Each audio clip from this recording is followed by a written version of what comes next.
Just for a second, I want you to imagine an alternative version of you. The version of you that is living their ideal life. Do they feel more fulfilled? Do they drive a nicer car? Do they live a healthier lifestyle? What comes to mind when you think of the best version of you? Today, I'm going to show you how you can build an action plan which will act as a map that will guide you through the next year or beyond of your life. Action steps that, when repeated day in and day out, have the power not only to transform what you have, but more importantly, to change who you are on a fundamental level. You might want to grab a pen and paper, just an idea. The very first thing we are going to need is a destination. After all, what good is a map if you don't know where you're trying to get to? So the first thing we're going to do is go back to that conceptualized version of ourselves we just thought of, that ideal version we visualized in our minds. What are those things that instantly come to mind when you think of the ideal version of yourself? Make sure that they are big things. Don't focus on being realistic. Think of what you actually want, not what you think you can have,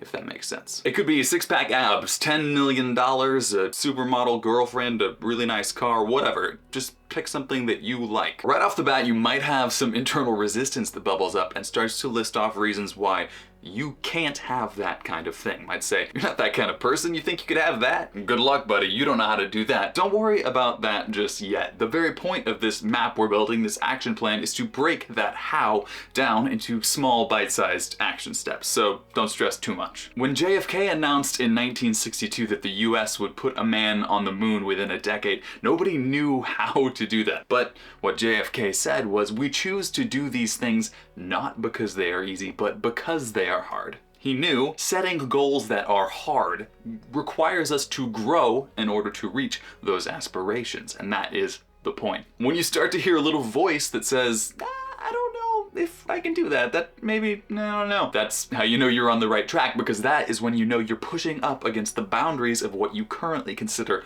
possible. And the reason that we tend to feel resistance telling us, oh, we're not that kind of person, we can't do that kind of thing, is because of the way we conceptualize ourselves and our identity as a person. In simple terms, we just about always do things that we think people like us should do, and we don't do things that we think people like us don't do. It's very likely that that visualized ideal version of us has some things that seem almost impossible to our current identity. They are such a foreign concept that our current identity starts to freak out and say, I can't do that, that's not who I am. But the thing about identity is that you can change and shift it over time. And those thoughts and feelings that say, I can't have those, I'm not that kind of person. That voice is not an objective world truth, it is just a perspective from your current point of view. Identity influences behavior like a thermostat maintaining temperature in a room, or an autopilot piloting an aircraft. If you leave a door or a window open, the thermostat will kick on and attempt to stabilize everything and maintain whatever it is set at. If you turn the airplane a little bit off course, the autopilot kicks in and aims back at where it thinks it's supposed to go. So when we start to consider doing things that people like us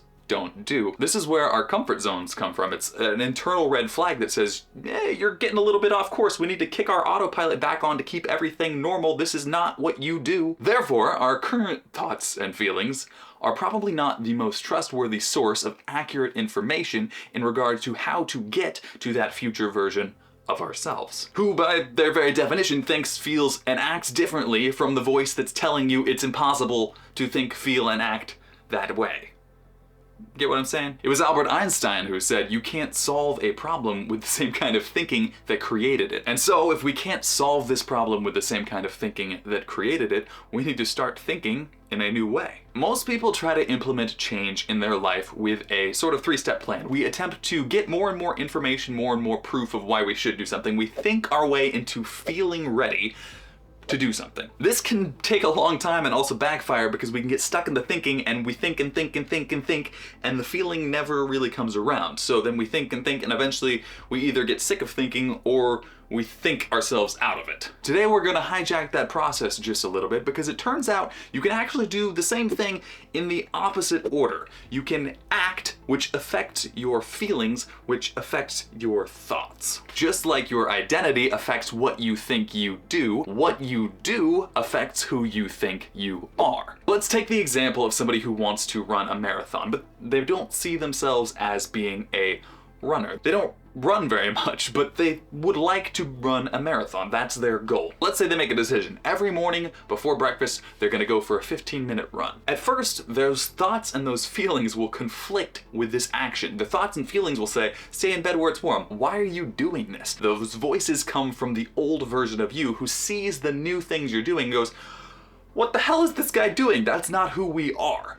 But at a certain point, the body will start to adjust to the routine. You'll start to get stronger, you'll build stamina. Your body will go, well, it looks like this guy's a runner now. We need to start doing runner things. Your mind will say, man, this guy's been getting up and running every morning. I guess he might be a runner after all. This means that through repeating intentional behaviors, we can forge ourselves a new identity of our choosing. Forged like a blacksmith, not like a forged document. Do not forge yourself a new identity. So now let's go back for a second and visualize that ideal version of ourselves and think of those one or two specific things that scare us a little bit that they have in their life that we really, really want. And ask yourself, what type of person has those things? Come up with the top 2 or 3 identities that the ideal version of you is being on a daily basis that has allowed them to have the things and the life that you want to have. What are the identities that that version of you embodies through their actions on a daily basis? Now we can start to take those concrete goals we visualize, those things we want from that life, and complement them with identity-based goals of who we will need to be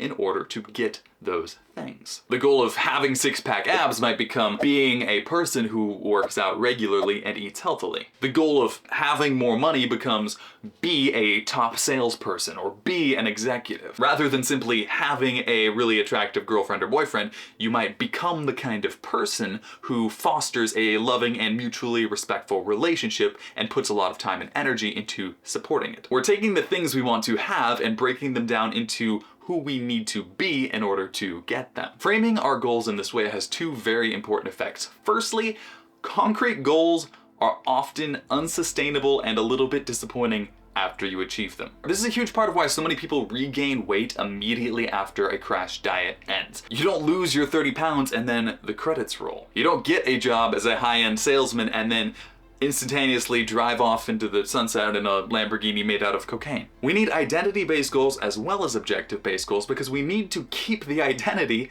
if we want to keep the objective. Trust me, I've experienced this firsthand, slipping further back and back over the course of maybe 6 months, going from being super happy, enthusiastic, pushing myself out of my comfort zone, learning a whole bunch of things, getting a raise at work, starting a new relationship. Over the course of 6 months, I slipped further and further back into my old habits. I stopped doing all the things, I stopped pushing myself, and at the end of that time, I regressed all the way back to my old behaviors, my old habits, all this self-doubt and anxiety. The relationship was over, I didn't care about work anymore. I was right back where I started because I didn't maintain the new identity. I got so many of the things I wanted and then stopped being the person I had been in order to get them. By reframing our objective goals to fit the context of identity-based goals, we can make sure we keep the results we get because we become the person who gets the results. And the second reason we need identity-based goals is we know that we can start to shift our identity with our actions. We know that when we start to be a certain type of person, eventually our feelings and our thoughts will catch up and agree that we are that type of person. Instead of trying to think our way into moving forward, we can simply start implementing very small actions that start to bridge the gap between where that autopilot is aimed and where we want to go, to slowly course correct until you get the autopilot to agree that, okay, this is where we're going now. And when we can build up that internal autopilot so that it starts to work for us towards our goals, that is very helpful because we don't have to worry about looking away for a second and then immediately crashing as we fly back to our old lifestyle. Now, we've got a few specific, slightly scary things that we want out of life, and we've got a few ideas for the kind of person we will need to be, the ideal version of us is, in order to get those things in our life. The next thing we need to do is combine those 2 things together to form a step-by-step action plan that we can follow. For this part, we're gonna need to be pretty brutally honest with ourselves, and we're gonna use something called the Pareto principle. If you're not familiar, it's also called the 80-20 rule. The general concept is that there's almost always a large discrepancy between the amount of effort and the amount of result, meaning certain things will have more effective rates of return than other things. And here is where we need to be brutally honest. Look at the ideal version of you. On the large scale, they're basically still you, right? They probably still hate broccoli and sing in the shower and love Pokemon. So if they're like us in a lot of ways, that means there's going to be a few key differences in our lives that can make a large difference. And for this, we need to look at our lives and say, where am I wasting most of my time for the smallest amount of return? And where am I investing the smallest amount of my time for a much larger return? Now that you have visualized the ideal version of yourself and you see what they do and where they are, and you know what you do and where you are, the next step is to think of a handful of areas where you can start doing important things that that version of you does that you currently don't do, and you can stop doing unimportant things that that version of you does not do that you currently do. If we are honest with ourselves, quite often we can come up with a lot of these very quickly because we do have those things that we'd rather not think about, those uncomfortable things that we know we should kind of change but we just haven't yet, or those things we've been meaning to start but we keep putting it off. And it's important, if any of these things sound familiar, or you come up with other things that you think, oh man, I really do need to stop doing that, don't beat yourself up. It's not really a big deal. You're just human. Your brain, run currently by your old identity, don't forget, might try and use that as an opportunity to say, you're really not cut out for this, don't even try, this isn't for you, it won't work, blah blah blah blah blah. That is simply that old autopilot trying to regain control, keep you in that comfort zone as you think about ways to push yourself and grow. It goes, hold up, that's not the kind of person we are right now, I don't like this, alarm bells, but don't let that stress you out too much. Just like everything else, we're gonna break that down into small, manageable pieces. By being honest and taking note of who we are now, we put a point on the map that says, I'm here. And we know we've visualized the objective goal. We want to be here. And now we also know who we will need to be to get there, which allows us to draw a line between the 2 points, which just leaves one step: implementing action. Actually walking the line along this path that we need to traverse.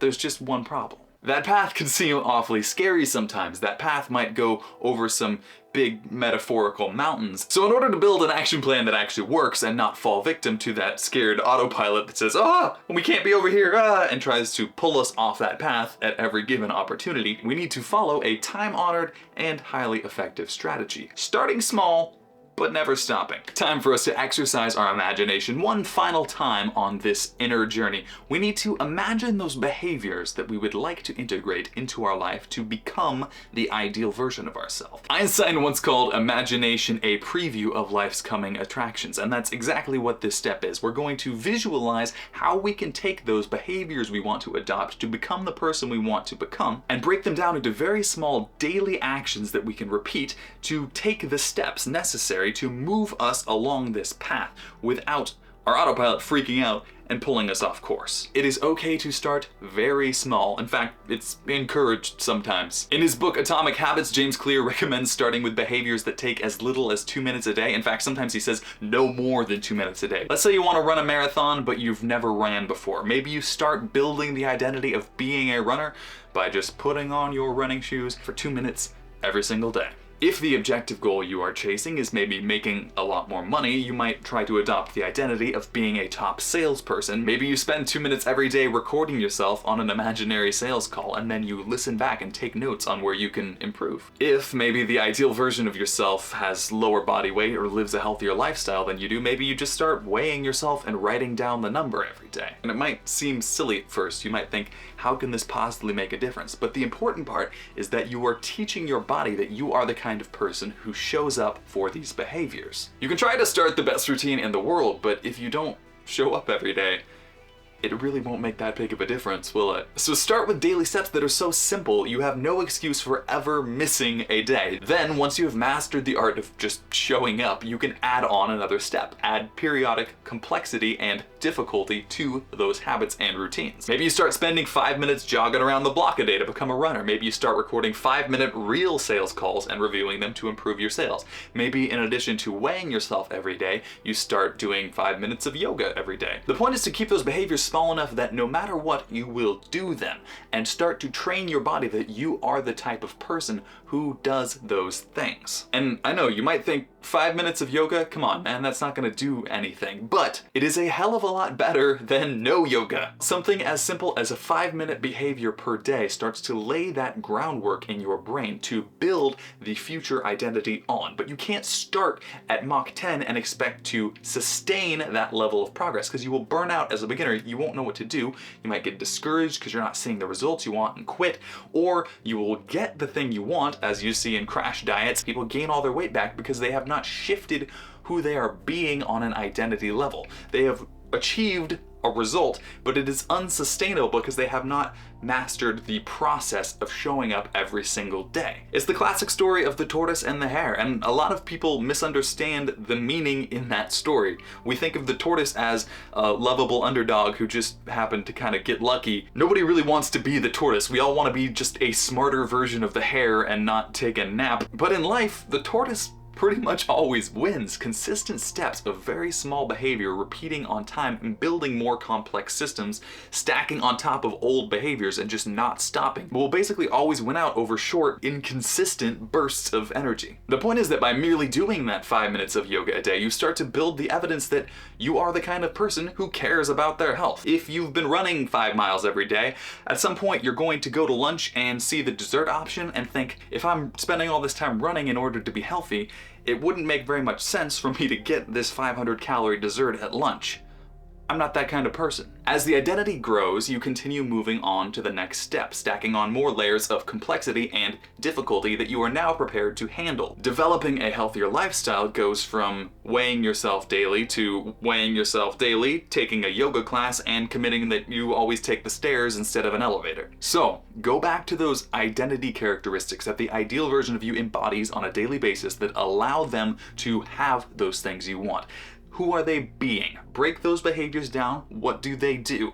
Break those down into a very simplistic way of doing the same thing as them on a daily basis, and start very small so that you will do it. And get a habit tracker. There's like tons you can download online, and they're really easy, and they make it possible for you to track your progress, and they kind of make it satisfying. You get to, check off a little box. And you might feel your old identity kicking up some resistance, saying, oh, what are you trying? Something new? We don't do that kind of thing. Don't give up. That's not the identity you have anymore. Not now. That voice speaks from your old identity and your old comfort zone, and does not reflect how you will think and feel when you get where you want to go in life. Your comfort zone naturally stretches over time as you begin to embody bigger and bigger identities. Once you're able to repeat the behaviors daily and they become somewhat automatic, then go back, reflect on them, build to the next step, make them more difficult, start becoming more of that person. And then you won't want to stop anymore because it is who you are. This is when you will start to realize that that autopilot is working in your favor. Your identity then starts to block you from taking action that doesn't make sense